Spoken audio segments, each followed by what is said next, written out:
vamos a meternos de lleno en un auténtico thriller económico, uno que se cuece en los pasillos del poder de Washington. Esta es la historia de una lucha por el control de la institución financiera más poderosa del planeta. Y lo que está en juego, bueno, es el futuro del dinero tal y como lo conocemos. Empezamos. A ver, situémonos en la escena. 9 de enero de 2026. Aquí no hay tanques en las calles, ¿eh? La ofensiva es legal. El Departamento de Justicia de Estados Unidos acaba de hacer algo que durante décadas se consideraba impensable: apuntar directamente al hombre que tiene el timón de la política monetaria de la nación.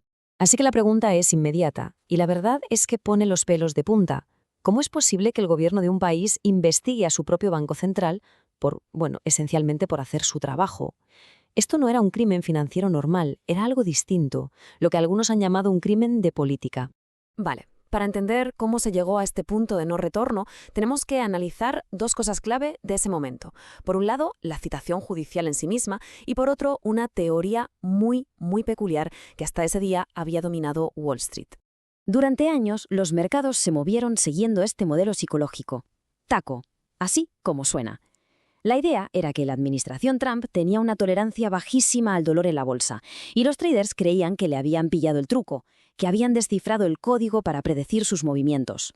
Y el ciclo era casi de manual, ¿eh? Primero venía la amenaza, un tuit, un nuevo arancel, un ataque verbal, lo que fuera. Segundo, el pánico. Los mercados, claro, para abajo. Y tercero, la retirada. En cuanto las acciones empezaban a caer en serio, la administración daba un pasito atrás. Los traders más listos hasta lo convirtieron en una estrategia: comprar en pleno pánico para vender en la recuperación, un negocio redondo. Pero claro, aquí es donde la teoría TACO salta por los aires. Porque a diferencia de un tuit que se puede borrar sin más, una citación judicial pone en marcha un proceso legal que tiene su propia inercia, su propia vida. El conflicto había pasado de las palabras a los hechos, del ámbito retórico al penal, y esta vez parecía que nadie iba a dar un volantazo. Ahora bien, una escalada tan brutal no ocurre de la noche a la mañana, ¿verdad? La citación fue, en realidad, la culminación de una campaña de desgaste de años, una diseñada para ir minando poco a poco la legitimidad de la Reserva Federal y de su presidente. Es que la línea de tiempo lo deja clarísimo. Se pasó de insultos como «loco» en 2018 a comparaciones con rivales geopolíticos en 2019, que ya es muy fuerte. Para 2025, los ataques eran ya puramente personales. Y todo esto fue preparando el terreno para la ofensiva final, la legal, en 2026. Y como en toda buena trama, hacía falta un pretexto, ¿no? Un MacGuffin, que diría Hitchcock. En este caso, fue la renovación de la sede de la Fed. Un sobrecoste en las obras, algo que pasa todos los días, se convirtió en los medios en un escándalo de élites derrochadoras. Y con eso, la Casa Blanca ya tenía la justificación que necesitaba para lanzar la investigación.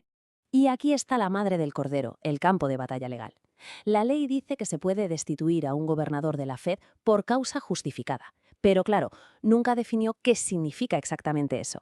La Casa Blanca defendió una interpretación súper amplia, que causa podía ser casi cualquier cosa, incluso una simple pérdida de confianza. La Fed, por su parte, defendía una visión estricta, solo corrupción o negligencia grave. El futuro de Powell dependía de quién ganase este pulso. Toda esta batalla política y legal gira, en el fondo, en torno a un concepto fundamental. Así que vamos al núcleo de la cuestión. ¿Por qué es tan importante que un banco central sea independiente? El concepto clave tiene un nombre que suena un poco técnico: inconsistencia temporal. Pero la idea es muy simple. Los políticos siempre tienen la tentación de pisar el acelerador de la economía justo antes de unas elecciones. Quieren crear una sensación de que todo va genial, aunque sepan perfectamente que eso más adelante provocará una inflación terrible. Pues bien, la independencia de la Fed se diseñó precisamente para eso, para resistir esa tentación. Para entender este papel de una forma más intuitiva, los economistas usan una serie de analogías que son muy gráficas y que merece la pena ver. Y estas tres lo clavan. La Fed es el aguafiestas que retira el ponche, o sea, el dinero barato, justo cuando la fiesta está en su mejor momento, para evitar la resaca mortal de la inflación al día siguiente. Es el conductor designado que tiene que ignorar a los pasajeros borrachos, los políticos, que le gritan que acelere. Y es el árbitro que no puede dejarse intimidar por el equipo que va perdiendo. El punto clave de todo esto es que su trabajo, por definición, es impopular a corto plazo, para poder garantizar la estabilidad a largo plazo. Y ojo, que esto no es solo teoría económica. La historia nos ofrece una advertencia muy clara de lo que pasa cuando un presidente consigue doblegar al Banco Central. Es que es increíble. Gracias a las cintas de la Casa Blanca podemos escuchar la presión en tiempo real. Aquí, el presidente Nixon le está diciendo sin ningún tipo de tapujo a Arthur Burns, el jefe de la Fed de entonces, que tiene que pensar en las consecuencias políticas de sus decisiones antes de las elecciones del 72. Y Burns, al final, cedió. ¿Las consecuencias? Pues un desastre. A corto plazo sí, Nixon ganó la reelección por una mayoría aplastante. Pero a largo plazo, la inflación se disparó por encima del 10% y eso dio comienzo a una década perdida de crisis económica que se conoce como la Gran Inflación. Powell, que es un estudioso de la historia, conoce este episodio al dedillo. Y todo esto nos lleva a la parte final y, seguramente la más importante, ¿qué pasaría si la Fed pierde su independencia? ¿Cuáles serían las consecuencias no solo para Estados Unidos, sino para el mundo entero? El dilema al final se puede resumir en dos caminos muy claros. Por un lado, una Fed independiente, que funciona como un ancla, que da estabilidad. Por el otro, una Fed controlada por la política, lo que abre la puerta de par en par a la inestabilidad, la inflación y, sobre todo, a la pérdida de confianza. Y si alguien todavía duda de las consecuencias, solo tiene que mirar a Turquía. El presidente Erdogan echó a varios gobernadores del Banco Central para imponer su política de tipos de interés bajos. El resultado lo muestra el gráfico. Una explosión de la inflación, que llegó a superar el 85%, y el colapso total de la lira turca. De hecho, el propio mercado nos dio una advertencia clarísima el día que se anunció la investigación. El oro, que es el antidólar por excelencia, se disparó a un máximo histórico. El dólar, que normalmente es el refugio en tiempos de crisis, cayó. Y lo más increíble de todo, los inversores huyeron hacia acciones de gigantes como Google. O sea, confiaban más en una empresa que en la moneda de la mayor superpotencia mundial. Brutal.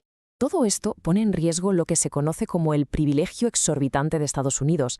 Es esa confianza global la que permite a Estados Unidos endeudarse súper barato y en su propia moneda.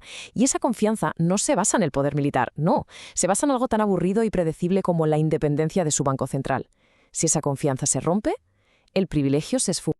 Y así volvemos a la pregunta del principio, pero ahora con todo el contexto detrás. Si la ciudadela de la independencia de la Fed finalmente cae, ¿estamos a las puertas del colapso financiero más costoso de la historia? La respuesta, de momento, sigue en el aire. Muchas gracias por ver el vídeo, dejar en los comentarios sobre qué temas os gustaría que hablemos en los próximos vídeos, recordad suscribiros y dejar un like. Muchas gracias y hasta pronto.